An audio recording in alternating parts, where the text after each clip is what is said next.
Hello viewers, तो हम लोग कर रहे हैं आज से स्टार्ट अपनी एंशिएंट हिस्ट्री और आज का हमारा टॉपिक है इंडस वैली सिविलाइजेशन।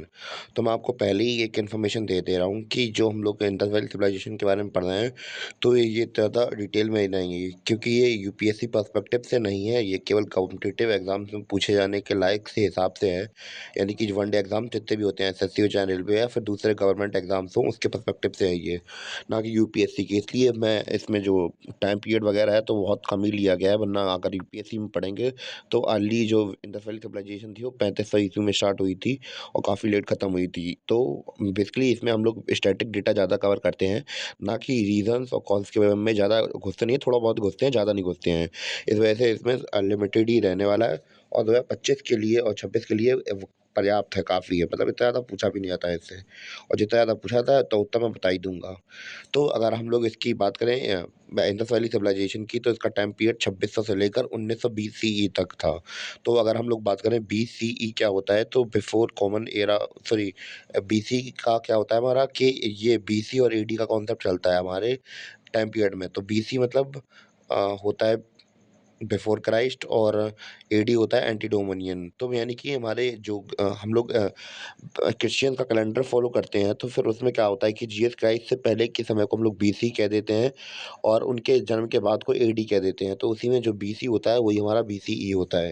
यानी कि आज से करीब 2000 साल 2000 पहले हम लोग चलेंगे, फिर 2600 साल पीछे चलेंगे, यानी कि अप्रॉक्स वही 4600 साल पहले से लेकर 1900 बीसी तक इनका राज्यकाल चला था। तो ये हमने टाइम पीरियड जान लिया इंडस वैली सिविलाइजेशन के बारे में। टोटल सरफेस एरिया इनका कितना था? इनका एरिया था 12,50,000 किलोमीटर स्क्वायर किलोमीटर तक में इनका एरिया वगैरह है कि कहाँ-कहाँ हमें देखने को मिला। और हम लोग बात करेंगे 1921 में दयाराम साहनी ने डिस्कवर्ड की एक जगह जिसका नाम था क्या, हड़प्पा। तो अब इन्हें हम लोग बात करेंगे हड़प्पा के बारे में पता कैसे चला। अब ऐसा तो था नहीं कि इन्हें सपने आए, ख्वाब दिए भगवान ने कि आओ यहाँ पे एक शहर है उसे निकाल लो, तो ऐसा कुछ नहीं था। तो बेसिकली 1921 में इन्होंने एक किताब पढ़ी थी अंग्रेज की, जिसने 18th सेंचुरी के अंदर एक किताब लिखी थी, उसमें जिसका नाम चार्ल्स मैनसन। यानी कि ये क्या था, एक सैनिक था ब्रिटिशर्स का। तो उसने एक किताब लिखी थी क्योंकि उसे बहुत घुमक्कड़ था, तो घूमता रहता था। तो उसे एक बार क्या हुआ, एक बार टीला दिखाई दिया। जब वो उतरा वहाँ पे, उसने देखा कि वहाँ पे आसपास कोई गांव वगैरह तो है नहीं, तो ये टीला क्या कर रहा है। उसने खोद के देखा तो वहाँ पे उसे ईंटें दिखी, और उसने और खोद के देखा तो उससे उधर से बहुत बड़ी बड़ी बिल्डिंग्स मिलने लगी।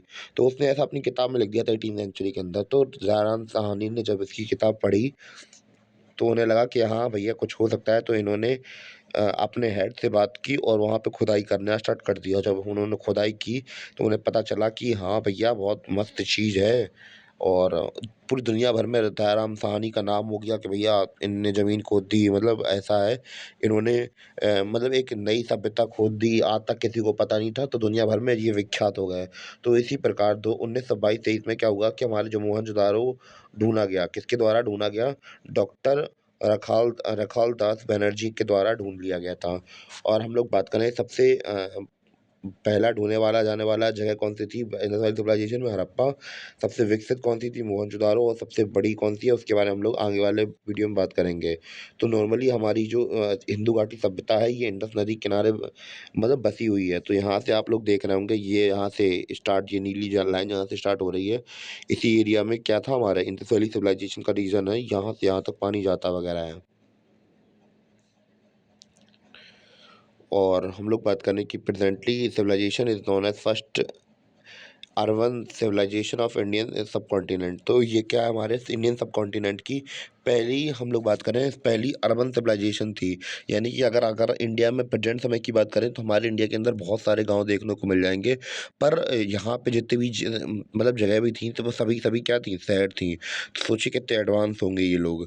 तो दूसरे नाम जो कि इंडस वैली सिविलाइजेशन को दिए गए हैं उसके बारे में थोड़ी चर्चा करते हैं। All the major sites were situated on the bank of Indus River and its tributaries। तो इंडस वैली सिविलाइजेशन इसका नाम इसलिए पड़ा क्योंकि ये इंडस नदी के किनारे बसी हुई है। हैं। ब्रॉन्ज़ सिविलाइज़ेशन इसे इसलिए कहते हैं क्योंकि यहाँ पे ज़्यादातर जो टूल्स थे वो किससे बने हुए थे या बर्तन बने हुए किससे थे? ब्रॉन्ज़ से बने हुए थे। और अगर हम लोग सिविलाइज़ेशन जो सिविलाइज़ेशन और हड़प्पन सिविलाइज़ेशन क्योंकि हड़प्पा पहला साइट था, मैंने आपको पहले ही बताया था। इस वजह से उसे हड़प्पन सिविलाइज़ेशन कह दिया जाता है। Indus valley civilisation the name was given by John Marshall.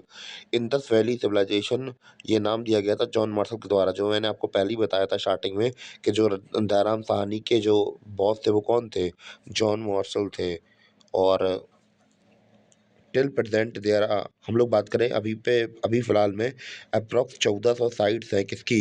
यहीं पे हड़प्पन या इंडस वैली सिविलाइज़ेशन की, जिनमें से 900 इंडिया के पास हैं और बाकी की 500 जो साइट्स हैं वो पाकिस्तान या अफ़गानिस्तान में हैं। और ये कुछ वहाँ के इम्पोर्टेंट नक्शे वग़ैरह कि कहाँ पे कौन-कौन सा शहर था, तो यहाँ पे हमें वो शहर देखने को मिल रहे हैं, जो मेन शहर हैं, वो आप लोग पढ़ लीजिए।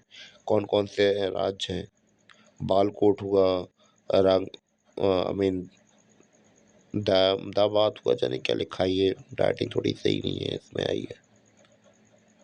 और ये हम लोग बात करेंगे कहाँ-कहाँ पे कौन-कौन सी जो इम्पोर्टेंट साइट थी वो लिए गई हैं और कुछ नहीं है यहाँ पे। और बाकी आज का जो वीडियो था वो यहीं तक के लिए था और मिलते हैं अपने अगले वीडियो में, जल्द ही मिलेंगे, उम्मीद तो यही है खैर।